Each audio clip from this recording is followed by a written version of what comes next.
시청자 여러분 안녕하십니까? JIBS AI 앵커입니다. 지금부터 주말팔 뉴스 시작하겠습니다. 주말인 오늘 제주 지역은 구름 많고 무더운 날씨가 이어졌습니다. 제주지방기상청에 따르면 산지를 제외한 전 지역에 폭염특보가 이어지는 가운데 오늘 낮 최고 기온은 32도 안팎을 보였습니다. 밤에도 더위가 이어지면서 제주 북부 지역은 40일 연속 열대야 현상이 발생했습니다. 이는 기상 관측 이후 두 번째로 긴 기록으로 역대 연속 열대야일수 1위는 지난 2013년 44일입니다. 일요일인 내일은 차차 흐려져 오후에 가끔 비가 내리는 곳이 있겠다고 기상청은 예보했습니다. 파리올림픽 여자 공기 권총 10m 금메달 리스트인 제주 출신 오예진 선수가 제주 지역 사격 기반 확충이 필요하다고 밝혔습니다. 오예진 선수는 오늘 제주공항에서 입도 환영 행사를 진행한 뒤 가진 기자회견에서 응원해준 도민들에게 감사의 뜻을 전했습니다. 또 제주의 사격 선수가 육성되기 위해선 종합사격장 시설이 반드시 필요하다고 강조했습니다. 홍영옥 사격 대표팀 코치도 전국 대회 규모의 사격장이 있다면 사격의 저변이 생활체육으로 넓어질 것이라며 필요성에 공감했습니다. 사격하면 오예진이 생각나는 그런 선수가 되고 싶고요. 모두가 오예진이 어떤 선수냐 물어봤을 때 최대한 열심히 하는 그런 선수라고 소개를 하고 싶고 그런 선수가 꼭 되고 싶습니다. 연일 이어지는 폭염에 동해안 양식어민들도 큰 피해를 보고 있습니다. 양식장에 쓰는 바닷물 수온이 오르면서 어류 폐사가 눈덩이처럼 늘고 있는 겁니다. 이 소식을 대구방송 양병훈 기자가 전해드립니다.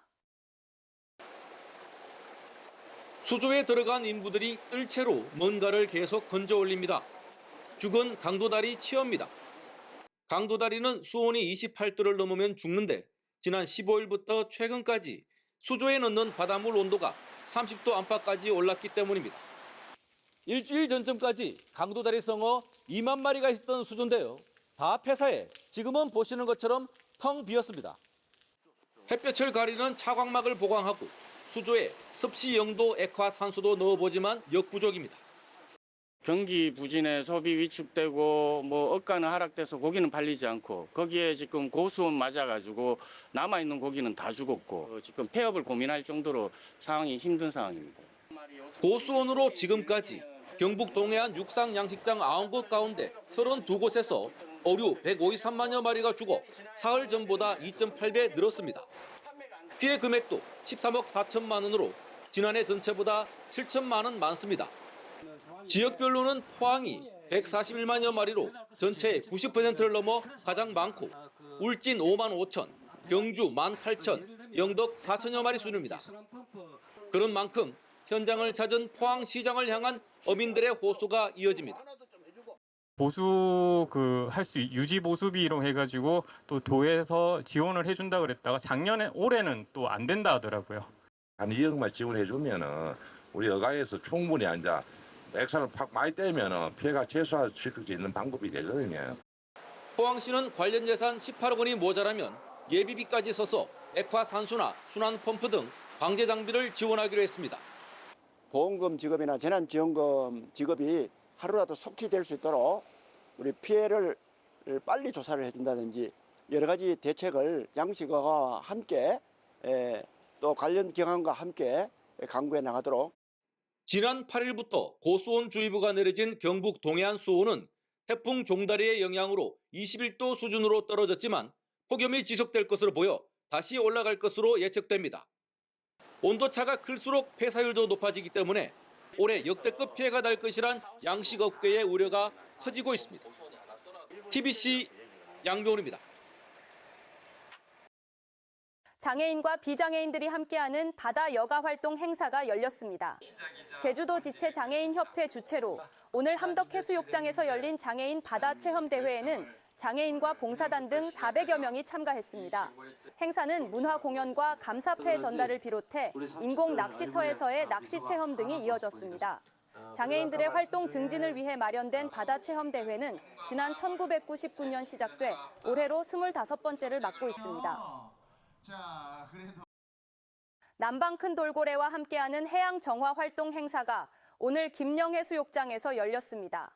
제주 고향사랑 기부금 활용 1호 사업으로 추진된 이번 행사는 바다 주변을 달리며 쓰레기를 줍는 환경보호인 플로깅 방식으로 진행됐습니다. 행사에는 도민과 관광객 등 300여 명이 참가했고 플로깅을 마친 참가자들에게는 해양환경배지와 천연비누 등이 제공됐습니다. 오영훈 지사는 플로깅 참여가 남방 큰 돌고래 보호를 위한 노력으로 이어지고 있다며 더욱 많은 관심을 당부했습니다. 제주 지역 65세 이상 연금 수령자의 월 평균 연금액은 63만 원 수준인 것으로 나타났습니다.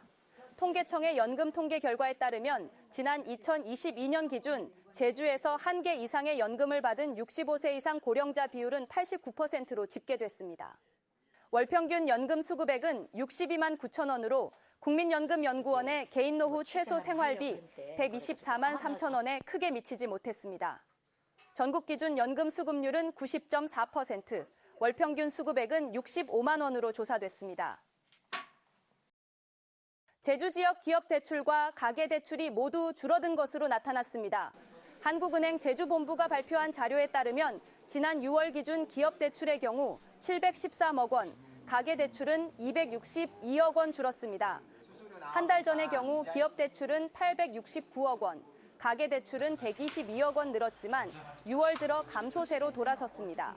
가계 대출 잔액은 15조 5,785억 원으로 지난해 같은 기간과 비교해 3.3% 줄었습니다. 예금은행 연체율은 0.79%로 전달보다 0.07%포인트 하락했습니다. 고수온 피해를 입고 있는 양식어가들이 전기요금 인상으로 이중고를 겪고 있는 것으로 나타났습니다. 제주어류 양식수협 등에 따르면 최근 2년 동안 전기요금이 인상된 횟수는 6차례로 2년 전과 비교해 70% 상승했습니다. 5,000제곱미터 규모의 양식장 기준으로 2년 전 전기요금은 1억 5천여만 원이었지만 올해는 2억 8,500만 원에 이를 것이란 전망도 나오고 있습니다. 또 도내 양식장 350곳 가운데 20% 정도는 137억 원의 전기요금을 체납한 것으로 파악되는 등 양식어가의 경영난이 심해지는 것으로 나타났습니다. 제주살이 열풍이 사그라들면서 귀촌 가구가 크게 줄어든 것으로 나타났습니다. 호남지방통계청에 따르면 지난해 귀촌 가구는 8,400여 가구로 1년 전보다 7.1% 줄었습니다. 지난해 제주 지역 귀촌인 1만 600여 명 가운데 시도를 넘어온 귀촌인은 6,200명 정도로 1년 전보다 15.9% 감소했습니다. 귀촌인 중 가장 많은 연령대는 40대로 22.6%를 차지했고 이어 30대와 20대 이하가 줄을 이뤘습니다. 귀촌 가구의 평균 가구 원수는 1.33명으로 1년 전보다 2.2% 줄었습니다. 제주 지역 하수처리장 절반 이상이 가동률을 초과하고 있는 것으로 나타났습니다. 제주자치도 상하수도 본부에 따르면 지난해 비가 내리지 않는 날을 기준으로 공공하수처리장 8곳의 가동률은 91.1%로 집계됐습니다.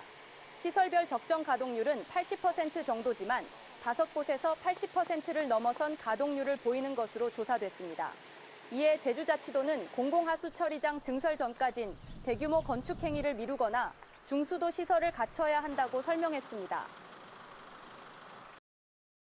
올해 제주대학교 의과대학 신입생 10명 가운데 6명 이상은 N수생인 것으로 나타났습니다. 더불어민주당 김문수 의원이 교육부로부터 받은 자료에 따르면 올해 제주의대 신입생 가운데 66.7%가 N수생으로 집계됐습니다. N수생 비율은 수도권의 경우 46.1%, 비수도권은 58.6%로 조사됐습니다. 전국에서 N수생 비율이 가장 높은 곳은 충북 지역 의과대학으로 75%를 차지했습니다. 이에 김 의원은 N수생의 의대 진학 형태에 대한 교육당국의 세밀한 분석이 필요하다고 전했습니다. JIBS 8뉴스였습니다. 편안한 주말 보내시기 바랍니다.